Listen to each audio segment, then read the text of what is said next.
સિઝનમાં પહેલીવાર કાતિલ ઠંડીની સંભાવના વ્યક્ત કરવામાં આવી છે। હવામાન નિષ્ણાંત અથર્યા શેટ્ટીએ અંદાજ લગાવ્યો છે। એટલું જ નહીં, ગુજરાતમાં બરફ જામી જાય એવી ઠંડીની આગાહી કરવામાં આવી છે।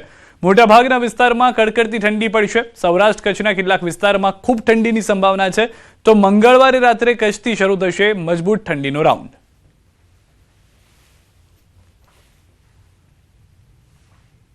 2-3 दिन में काफ़ी ज़्यादा संभावना है कि जो कच्छ के ग्रामीण इलाके हैं और कच्छ के कुछ इलाकों में लगभग 0 तक तापमान पहुंच सकता है, क्योंकि 3 डिग्री तक तो गिर चुका है और अभी फिर से और ठंड बढ़ने वाली है, तो 0 तक एक आध जगह पे तो ज़रूर पहुंच सकता है।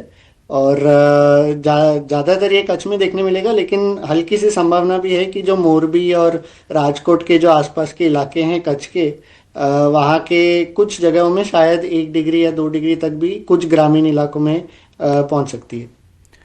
तो आ तरफ पश्चिम सौराष्ट्રમાં પણ કડકડતી ઠંડી પડવાનું અનુમાન લગાવ્યું છે અથર્યા શેટ્ટીએ। તેઓએ જણાવ્યું કે કચ્છમાં ગ્રામ્યમાં 0 સુધી પહોંચી શકે છે તાપમાન, તો કેટલીક જગ્યાએ જામી શકે છે ઝાકળના બિંદુ। એટલું જ નહીં, અનેક જિલ્લામાં 10થી નીચે પહોંચી શકે છે તાપમાન, જ્યારે ગુરુવારે ચરમસીમા પર હશે ઠંડી।